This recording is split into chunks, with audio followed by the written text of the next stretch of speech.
The sun dipped low over the red earth of Ikora, casting long shadows across the narrow village paths. Children played barefoot under the ancient baobab tree, their laughter echoing through the evening air. Smoke curled from cooking fires, blending with the rich scent of roasted yam and spicy pepper soup. The village buzzed with excitement. The Moonlight Festival was only a day away, and everyone had something to prepare. In the heart of this peaceful chaos stood Nia, a 17-year-old girl with eyes as deep as the river and a mind full of unspoken thoughts. She carried a basket of cassava on her head, walking gracefully toward her family's compound. Her younger brother, Obi, ran up to her, waving a carved wooden mask. "Nia, look. I made this for the festival dance," he grinned, his face glowing with pride. Nia smiled, ruffling his hair. "You've done well, Obi. Mother will be proud." Inside, their mother, Mama Nkechi, stirred a large pot of soup while singing an old village song. Their father, Papa Yuzo, sat under the mango tree sharpening his hunting knife. From the outside, their family seemed perfect, strong, united, and traditional. But Nia carried a secret so heavy it made her chest ache. That evening, as the family sat together eating, Obi cracked a joke that sent everyone laughing. Nia forced a smile, but her hands trembled slightly. She stared at the flickering flame of the lantern and felt her heart pound. She had hidden this part of herself for too long. Suddenly, her voice broke the laughter. I think I like both boys and girls." Silence fell. Her mother's spoon slipped from her hand, clattering against her plate. Her father's eyes narrowed, his jaw tightening. Obi froze mid-laugh, his eyes wide.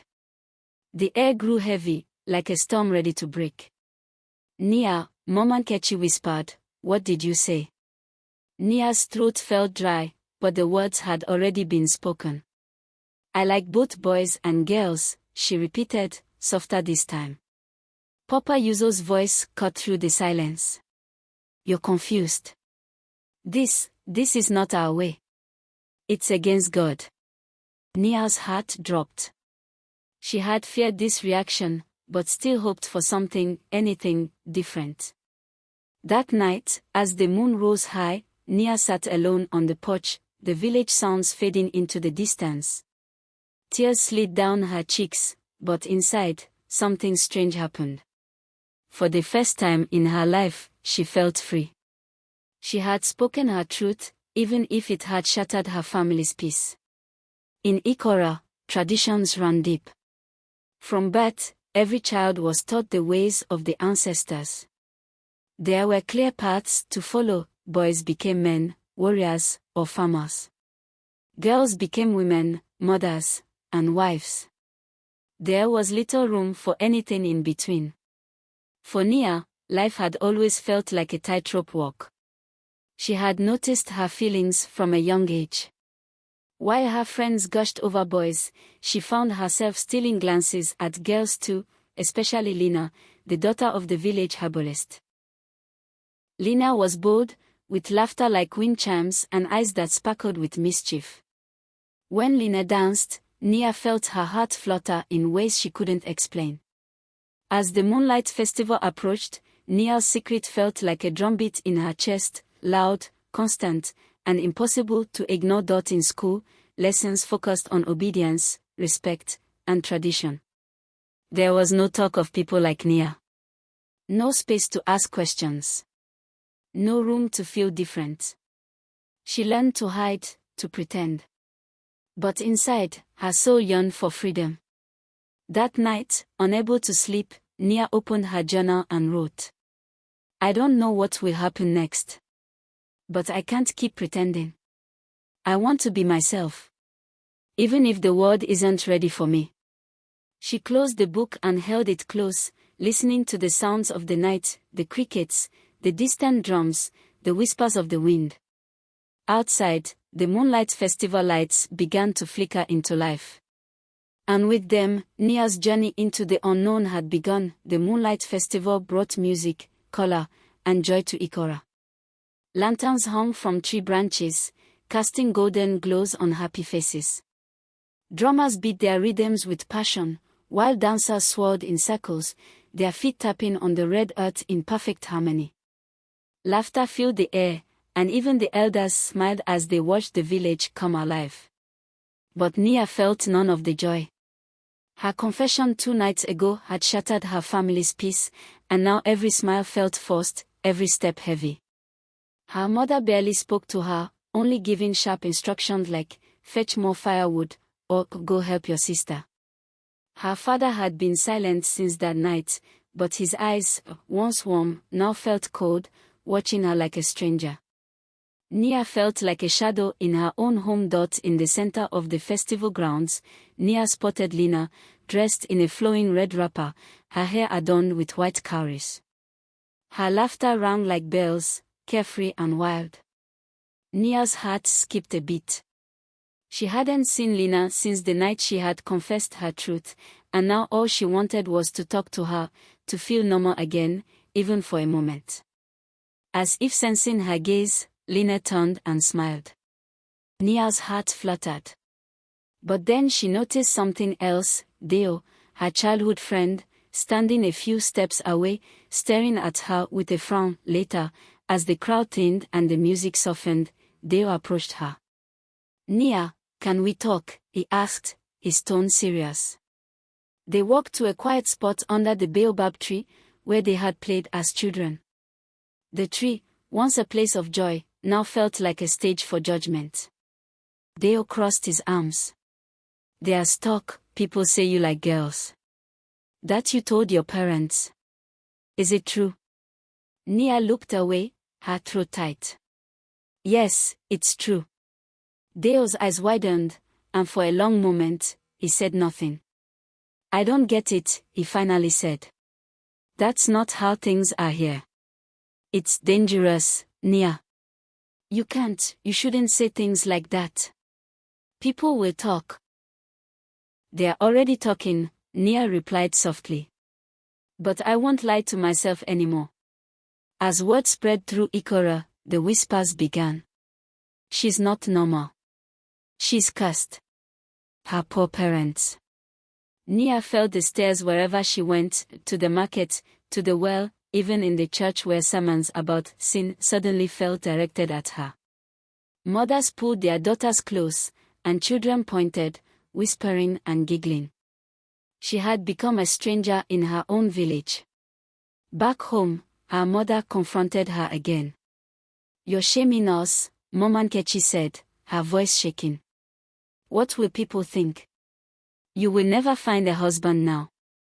"I don't want to live a lie just to please them," Nia replied, her voice barely above a whisper. Her father stood nearby, silent, but his face was like stone. "You are our daughter," he said finally. "But if you continue like this, you will no longer be welcome here." The words hit Nia like a storm. She was being torn between love and tradition, between truth and survival. That evening, she sat by the river, the moon reflecting on the water surface. She closed her eyes and remembered when she was younger, how she would dream of flying, escaping the village, the rules, the judgment. Now, the dream felt distant, almost unreachable. As the wind blew softly through the trees, she heard footsteps behind her. Turning, she saw Lina, her eyes full of concern. "I heard what happened," Lina said gently. "I don't know what to do," Nia whispered. "Everyone hates me." "I don't," Lina said, sitting beside her. "You're brave, Nia. Braver than I could ever be." Nia felt tears fill her eyes. For the first time in days, she didn't feel alone. But as they sat together in silence, a shadow moved in the distance. Someone was watching them. And Nia knew the worst was yet to come. Morning in Ikora came with golden sunlight and the cries of roosters, but for Nia, the day felt heavy before it even began. The whispers had grown louder, and her secret was no longer a secret. People in the village watched her with suspicion, their eyes filled with judgment. Her father avoided her, only speaking when necessary. Her mother prayed louder now, often kneeling in front of the family's small shrine, asking the ancestors for guidance, for mercy, for a way to fix her daughter. Nia felt like a ghost, moving through her days in silence, trying not to draw attention. But no matter how quietly she walked, the weight of shame followed her like a shadow. One afternoon, Nia went to the market to buy palm oil. As she walked past the stores, two women hushed their voices, staring at her as she passed. "That's the one," one whispered. "She likes girls." Nia felt her cheeks burn. She clenched her fist and walked faster, heart pounding. She hated this feeling, being watched, being judged, being unsafe in her own home, in her own village. When she returned, her mother stood by the door, arms crossed. "Where have you been?" Mama Nkechi asked sharply. "To the market." "You shouldn't be going out alone. People are talking. They say you're meeting that Lina girl." Nia said nothing. There was no use denying it. Her mother sighed deeply. "You need to stop this foolishness. Do you want to bring a curse upon our family?"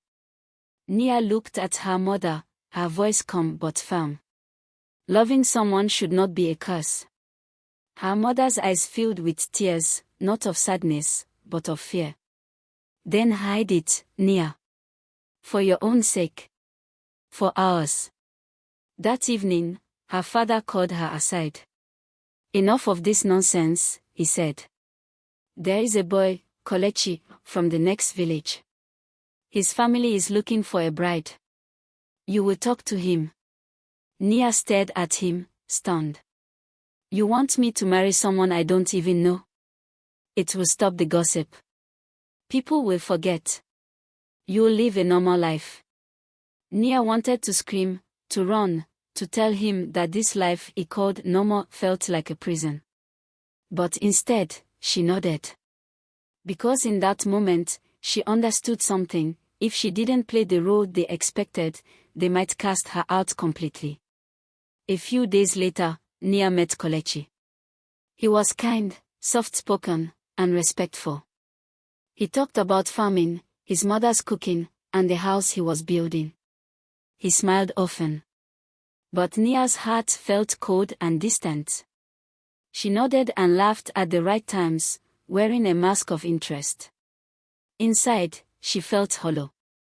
That night, she met Lina in secret, near the edge of the forest. "You're going to marry Kolechi?" Lina asked, her voice trembling. "I don't have a choice," Nia whispered. "They'll never accept us. I'm just trying to survive." Lina took her hand gently. "You don't have to hide with me. When I'm with you, I feel free." Tears filled Nia's eyes. She reached out and touched Lina's cheek. In the quiet of the night, they kissed, and for a moment, the world faded away, the gossip, the fear, the expectations. But their happiness was short-lived. From behind a tree, a twig snapped. They froze. Someone was there. Watching. The next morning, the rumors exploded. People said Nia had been seen in the forest with Lina, too close, too familiar. Her mother wouldn't look at her. Her father's face was tight with rage. "You've disgraced us," he growled. "You think you can live this way? Not in this house. Not in this village." Nia's hands shook. She felt like the ground was slipping beneath her feet. "I only want to be myself," she whispered. Her father's voice thundered, "Then not under this roof." As night fell, Nia sat by her small fire, alone in the compound. The sky above was full of stars, but her world had never felt darker. She had worn the mask. She had tried to fit in. But now, everything was falling apart. The rooster's crow echoed across Ikora as the sun rose, but for Nia, the morning felt like the end of something. Her family compound was silent, too silent. Her mother had not woken her for chores, and her father's voice was nowhere to be heard.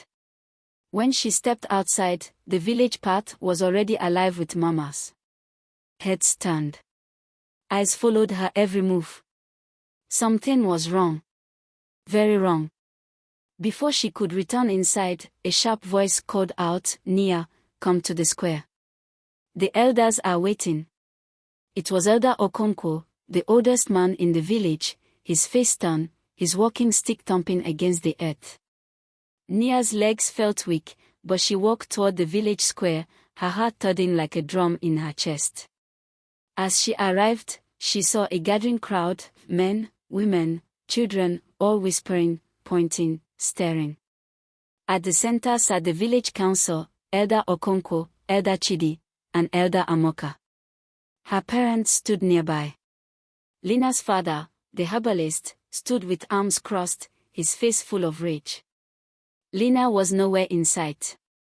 Elder Okonkwo raised a hand, and silence fell. "Nia, daughter of Yuzo and Kechi," he began, "you have brought shame upon this village. You have been seen acting against our customs, against nature and the will of the ancestors." A murmur spread through the crowd. "You dishonor your family, your people, and our traditions." Nia's voice trembled, but she forced herself to speak. "I have done no harm. I only seek to live in truth."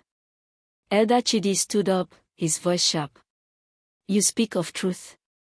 Your truth is a disease, spreading poison among our youth. What example do you set?"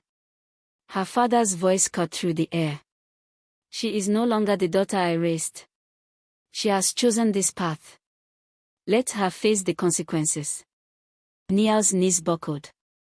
She had expected anger, but to hear her own father reject her, in front of everyone, felt like a blade through her heart.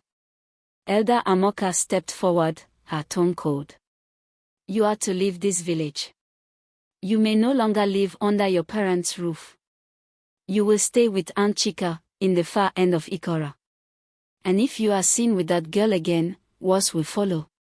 Nia's mouth opened to protest, but the words wouldn't come. The fire of judgment had fallen, and she was burning in it. As the crowd dispersed, some shook their heads, others sneered. Her childhood friends avoided her eyes. Only Deo paused, his expression torn between fear and pity. He said nothing. Just walked away. That night, Nia gathered her few belongings, a wrapper, her journal, a wooden comb. Her mother stood at the doorway, tears silently falling. "I only want you to be safe," Mama Nkechi whispered. "But I'm not safe when I can't be myself," Nia replied. There was no embrace. No farewell. Just silence. Aunt Chika's home was small and quiet, nestled near the forest edge. The journey felt endless, her feet dragging through dust and sorrow. Chika welcomed her without question, offering food and a place to rest. But even in this safety, Nia's heart ached. She had lost everything, her family, her home, her village. All because she dared to love. Late that night, under a sky full of stars, Nia sat outside, journal in hand.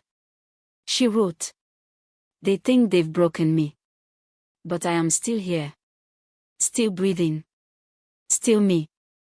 The wind rustled the leaves like whispers of forgotten spirits, and in the distance, the drums of Ikora played on, celebrating a festival that she was no longer part of. Days turned into weeks, and life with Aunt Chika settled into a quiet rhythm. Her home sat at the far edge of Ikora, near the dense forest, far from the village center and the sharp tongues of gossipers. Here, Nia found a strange kind of peace, but also loneliness that clung to her like morning mist. Aunt Chika was kind, but reserved. She didn't ask questions, nor did she offer advice.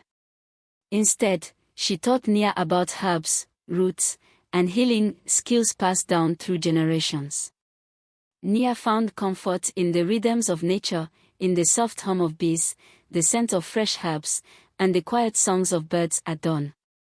Yet, deep inside, the ache remained, the ache of loss, of exile, of love left behind. One evening, while helping Chike gather herbs, Nia spoke for the first time about what had happened. I was cast out because of who I am, she said, her voice barely above a whisper. Chika looked at her for a long moment, then nodded. This village fears what it does not understand. But fear is not truth, child. And shame is not yours to carry. Nia's eyes widened. It was the first time anyone had spoken to her without judgment. You're not angry with me? She asked. Chika shook her head. I've seen many things in this life, Nia. Love is not a crime. Living in fear, however, that is the real prison. One day, while walking through the forest path, Nia heard laughter and music coming from beyond a cluster of trees. Curious, she followed the sound and stumbled upon a small gathering of people, seated in a circle, sharing stories and songs. A tall woman with braided hair and a warm smile approached her. Are you lost? She asked. No, Nia replied. Just curious. The woman introduced herself as Sarah, a storyteller and leader of a secret group of young villagers who gathered to share tales that one told in the open, tales of difference, of courage, of truth. Zora invited Nia to sit and listen. That night, under the stars, Nia heard stories of people like her, of ancient warriors who loved freely, of healers who walked between two worlds, of souls who found strength in their uniqueness. Her heart swelled. For the first time, she didn't feel broken or wrong. She felt seen. Over the next weeks, Nia became part of the group. They met in secret, away from the village eyes, telling stories through song, dance, and drama. They spoke of things forbidden. Of identity, love, and freedom. In that space, Nia began to heal. She wrote her own stories, sharing her pain, her hopes, and her strength. She discovered the power of storytelling, how it could heal, unite, and transform. One evening, Zora handed her a carved wooden pendant shaped like a bird. This, she said, is the symbol of the spirit walker, a soul who lives between worlds, carrying the wisdom of both. That's you, Nia. Tears welled up in Nia's eyes. She clutched the pendant to her chest, her voice trembling. I thought I was lost. Zora smiled. You were never lost. You were simply finding your way. As she walked home under the moonlight, Nia felt something shift inside her. For the first time since her exile, she felt strong, not in spite of who she was, but because of it. She thought of Lina, of her family, of the village that had turned its back on her. And she knew her story wasn't over. It was just beginning. The days passed like a soft river current, steady but unstoppable. And with each day, Nia's strength grew. Her time with Aunt Chika and the secret storytelling group had changed her, not into someone new, but into someone whole. She had discovered a power she never knew she had, the power of her voice, of her truth, of her story. Now, she was ready. The New Yam Festival approached, a time of celebration, harvest, and renewal in Ikora. The whole village would gather in the square, dressed in their best, singing and dancing under the sky. It was the perfect moment.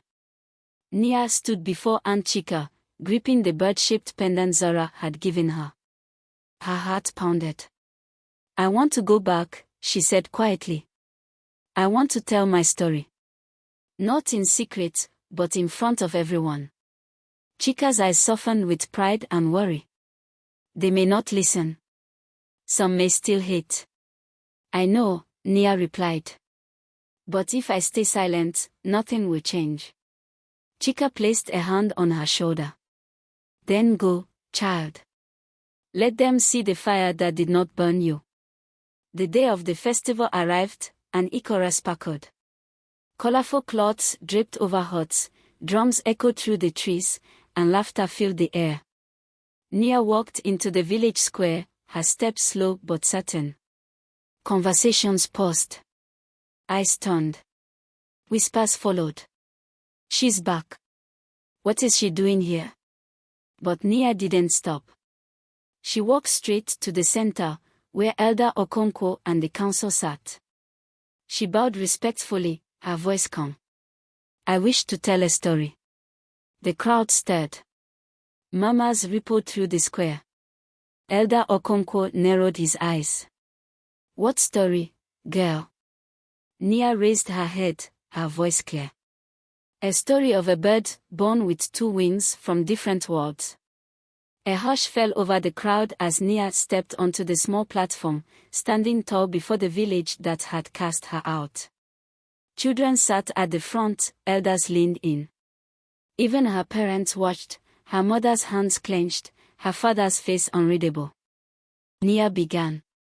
"Once, in a land of rivers and trees, a bird was born. 1 wing was from the forest, wild and free. The other wing was from the sky, light and gentle. The bird was not like the others. It couldn't fly like them, couldn't sing like them. And because of that, they feared it. 'You do not belong,' they said. So the bird hid, folding its wings close, trying to be like the rest. But it was never free, never happy. One day, the bird flew to a place far away, where it met others, some with colors like the sunset, some with songs like thunder. And there, it learned, its wings were not a curse, but a gift. It could fly in ways others could not. It could see the world from both the forest and the sky.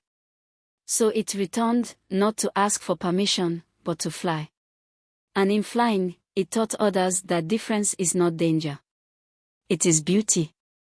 Nia's voice trembled, but she stood tall. "I am that bird. And I will no longer hide." Silence. The crowd stared, faces a mixture of shock, confusion, and wonder. A long pause. Then, from the crowd, a figure stepped forward. Lina. She walked through the people, head high, and stood beside Nia, her eyes shining. "I too have hidden. But no more." Gasps echoed. Some villagers turned away in anger. Others watched, unsure. Mama Nkechi wept quietly, eyes locked on her daughter. Papa Yuzo stood still, unmoving. Elder Okonkwo rose slowly, his face stern. "You have spoken, girl. And now the village must decide." But before he could continue, Zara stepped from the crowd, followed by members of the secret storytelling group. "We support her," Zara said boldly. "Stories change hearts. Let this one do the same." A younger villager shouted, "Let them speak. Let them live." The elders looked among themselves, tension thick. Nia's heart pounded, but she did not look away. She had done it. She had flown. Not everyone accepted her truth. Some turned their backs. But others, especially the young, clapped, soft at first, then louder, until applause filled the square. It wasn't victory. But it was a beginning. That night, as the festival fires burned bright, Nia stood under the stars with Lina beside her. Laughter, music, and life surrounded them. And though the path ahead was uncertain, she no longer walked it alone. She was no longer the girl hiding in the shadows. She was the bird who flew between 2 worlds, strong, proud, and free. The sky over Ikora was soft with light, the first rays of dawn stretching across the red earth. Smoke rose gently from cooking fires, and the village slowly stirred awake. It was a peaceful morning, but for Nia, it marked the start of a new life. The night before had changed everything. She had stood before her people, told her truth, and faced their judgment without fear. Some still whispered. Some still turned their backs. But others had clapped, had listened, had seen her, not as a curse, but as a human being. Now, for the first time in a long while, Nia could breathe freely. As she sat by the river, her feet dipped into the cool water, Lina joined her, carrying a small basket of fresh fruits. They shared breakfast in silence, the kind of silence that felt peaceful, not heavy with secrets. Lina looked at her and smiled. You did something no one in this village has ever done. Nia laughed softly. I was terrified. But you did it anyway, Lina said. That's what makes you brave. Nia looked across the water, watching the sun's reflection ripple. I didn't just do it for me. I did it for everyone who feels alone. In the days that followed, Nia's life didn't become easy, but it became hers. Her father remained distant, but her mother began to soften. One afternoon, Mama Nkechi came to Chika's home, carrying a bundle of clothes and yams. I don't understand, she said, placing the items down. But I don't want to lose you. Nia hugged her mother, tears falling. It wasn't full acceptance, but it was a beginning, a small bridge between hearts. Nia returned to the storytelling group, now more confident than ever. With Zora's help, she began teaching younger villagers about storytelling, not just the old tales, but new stories of truth, courage, and love. They performed in secret at first, then in the open. Little by little, the village began to change. Some elders still frowned. Others listened quietly. The younger generation, however, leaned in, hungry for stories that reflected the world they lived in. One day, as Nia helped a child prepare a dance for the next festival, a familiar voice called her name. She turned to see Deo, holding a carved wooden mask, the same one from their childhood. I was wrong, he said, eyes full of guilt. I should have stood by you. Nia took the mask gently, smiling. It's never too late. Seasons changed. Festivals came and went. Life moved forward. Nia and Lina remained close, sharing laughter, dreams, and quiet moments under the stars. They still had to be careful. Ikora was not a place of full freedom yet, but the fear no longer controlled them. They had found something stronger than fear: community, courage, and love. One evening, during a new moon, Nia stood before a group of villagers, young and old, sharing the story of the bird with two wings from different worlds. As she spoke, she looked into the crowd and saw faces she once feared, now watching with curiosity, even respect. When she finished, a small child asked, "Was the bird happy in the end?" Nia smiled. "Yes," she said. Because the bird learned that being different wasn't a burden, it was a gift. And in flying through, it helped others find their wings too. That night, as Nia walked home with Lina by her side, the stars above Ikora seemed brighter than ever. She looked up at the sky, her heart full. Her life had not been easy. It had been full of pain, rejection, and struggle. But through it all, she had stayed true. And in doing so, she had lit a path for others. To anyone caught between two worlds, know this: you are not alone. Your story matters. Your truth is powerful. And your light, no matter how small, can change everything.